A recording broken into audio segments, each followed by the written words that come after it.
Hi எல்லோரும் எப்படி இருக்கீங்க? ஸோ இன்றைக்கி வந்துட்டு ஒரு சின்ன எனர்ஜி ரீடிங் கைடன்ஸ் மாதிரி ஃபார் அ ஸ்பெசிஃபிக் கலெக்டிவ். எது உங்களுக்கு பொருந்ததோ அதை எடுத்துக்கோங்க, பொருந்ததை விட்டுருங்க. ஸோ இதில் வந்துட்டு என்ன கார்ட்ஸ் வந்திருக்கு அப்படின்னா, நீங்கள் வந்து ரொம்ப சப்ரெஸ் பண்ணுறீங்க. இந்த கலெக்டிவ் வந்துட்டு ரொம்ப சப்ரெஸ் பண்ணுறாங்க அவங்களோட இமோஷன்ஸை. கான்ஃபிடென்ஸை கேதர் பண்ணிவிட்டு எப்படி எங்கே இருக்கணும், என்ன பண்ணணும், பவுண்ட்ரிஸ் அண்ட் எப்படி நம்ம வந்து இயங்கணும் அப்படின்றதே வந்துட்டு அவங்க இப்போ தான் வந்து கொஞ்சம் கொஞ்சமாக தெரிஞ்சுக்கிட்டு இருக்காங்க. இப்போ தான் வந்து அந்த ஃப்ளோ, அந்த லைஃப் ஃப்ளோவுக்கு வந்துட்டு அவங்க வந்திருக்காங்க அப்படின்ற மாதிரி வந்திருக்கு. கான்ஃபிடென்ஸாக இருக்கணும், அப்போ நிறைய விஷயங்கள் கற்றுக்கணும், அதே சமயம் பழைய விஷயங்களை அவங்க விட்டுட்டு வரணும் அப்படின்ற மாதிரி கற்றுக்கிட்டு இருக்காங்க.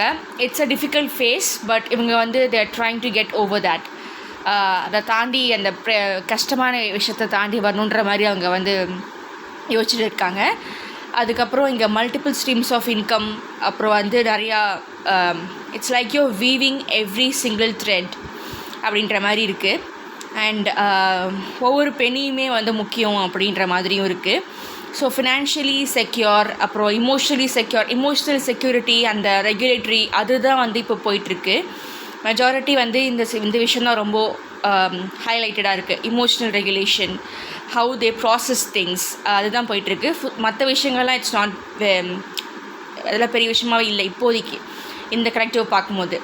ஓகே, அவங்கக்கிட்ட தேர் வெரி அபண்டன்ட். ஓகே, ஆனால் இமோஷ்னலாக அதை அவங்க ஏற்றுக்க ஆரம்பிக்கிறாங்க.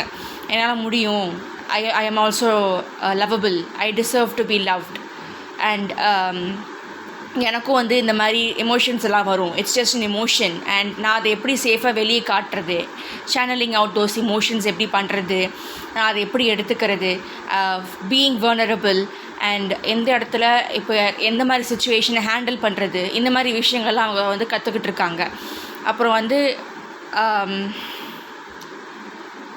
ஆனால் வந்து அவங்களோட அந்த அவங்களுக்குள்ளே கான்ஃப்ளிக்ஸ் வர மாதிரி இருக்குது. இதுக்கு முன்னாடி நான் எப்படி தானே இருந்தேன், நான் பின்னாடியே போய்ட்றேன் அப்படின்ற மாதிரி ஒரு சில தாட்ஸ் வருது, அப்பப்போ வருது. ஏன்னா ரொம்ப டிஃபிகல்ட்டாக இருக்குல்ல அந்த எமோஷ்னல் இது.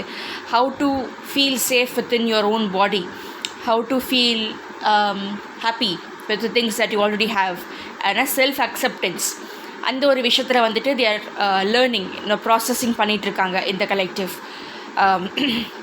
அப்புறம் இப்போ தான் வந்துட்டு ரொம்ப கொஞ்சம் கொஞ்சமாக சேஃபாக ஃபீல் பண்ணுறாங்க. ஹவு டு ப்ராசஸ் இமோஷன்ஸ், அப்புறம் தெரப்பி எடுத்துக்கலாம். அதை முன்னாடியெல்லாம் தெரப்பி எடுக்கிறது வந்துட்டு நீங்கள் என்ன மென்டலாக சேலஞ்சாக ஏதாவது பெரிய பிரச்சனையாக இருக்க போகுது, ஸோ அதனால தான் அவங்க வந்து சைக்காலஜிஸ்ட்டு சைக்காட்ரிஸ்ட்லாம் அவங்க வந்து போயிட்டுருக்காங்க அப்படின்ற மாதிரிலாம் முன்னாடி நினப்பு இருந்துச்சு. பட் இப்போ கொஞ்சம் கொஞ்சமாக பிரேக் ஆகிட்டு, இல்லை நார்மலாக தூக்கம் வரல, இல்லை இமோஷன்ஸை ப்ராசஸ் பண்ண முடியல, எனக்கு இது என்ன ஃபீலிங்கே தெரியல, என்ன எமோஷனே தெரியல, இந்த ஸ்ட்ரெஸ்ஸான சுச்சுவேஷன்ஸில் எப்படி ஒரு சில விஷயங்களை ஹேண்டில் பண்ணுறதுன்னு தெரியல, அந்த வழிமுறைகள் அது தெரியலையே, அது நான் வந்து வேறு ஒருத்தர்கிட்ட கேட்டு, ஒரு எக்ஸ்பர்ட் அந்த விஷயத்த படித்தவங்கக்கிட்ட கேட்டு நம்ம அதை வந்து கற்றுக்கலாம். நிறைய எக்ஸசைசஸ் பண்ணி நம்ம வந்து அதை கற்றுக்கலாம், அதை நம்ம வந்து அமுல்படுத்தலாம் நம்மளோட லைஃப்பில் அப்படின்ற மாதிரி இப்போ தான் அந்த ஒரு இதுக்கே வந்திருக்காங்க அப்படின்ற மாதிரி இருக்குது இந்த கலெக்டிவ் எனர்ஜி பார்க்கும்போது.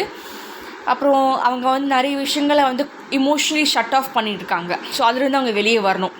இன்னும் நிறையா ஜேர்னி இருக்குது, பட் இப்போது வரைக்கும் வந்தது they are on the right track. ஆனால் இன்னும் கொஞ்சம் ப்ராசஸிங் நடக்கணுன்ற மாதிரி இருக்குது. ஓகே, ஆனால் இப்போ வந்து ரொம்ப நம்பிக்கையாக இருக்காங்க. ஓகே, நான் வந்து ஒரு கரெக்டான ட்ராக்கில் தான் போயிட்டுருக்கேன், நான் என்ன நம்புகிறேன் அப்படின்றது இப்போ தான் அவங்களுக்கே வந்திருக்கு. ஃபஸ்ட் அவங்க நம்பினா தான் வந்துட்டு மற்றவங்களையும் அவங்களால நம்ப முடியும். ஒரு சேஃப்டியாக அவங்க ஃபீல் பண்ணுவாங்க within their own body, within their own mind. Okay, அப்போ தான் வந்து எல்லாமே அவங்களுக்கு சரியான ஒரு கோட்டில் வரும். இல்லாட்டி வந்து ஸ்கேட்டர்ட் எனர்ஜியாக இருக்கும், கன்ஃபியூஸ்டாக இருப்பாங்க, அப்புறம் anxiety, panic attacks and other things வர்றதுக்கு வாய்ப்பு இருக்குது. லைக் இமோஷனல் பேலன்சிங்காக இல்லாமல் ஒவ்வொரு நிமிஷத்துக்கும் மாறிக்கிட்டு mood swings, drama response, trigger அந்த மாதிரி வந்துகிட்டே இருக்கும். பட் இவங்களுக்கு வந்து அதுலேருந்து லைட்டாக வெளியே வர்றதுக்கு முயற்சி பண்ணுறாங்க. ஓகே, அப்படின்ற மாதிரி இருக்குது.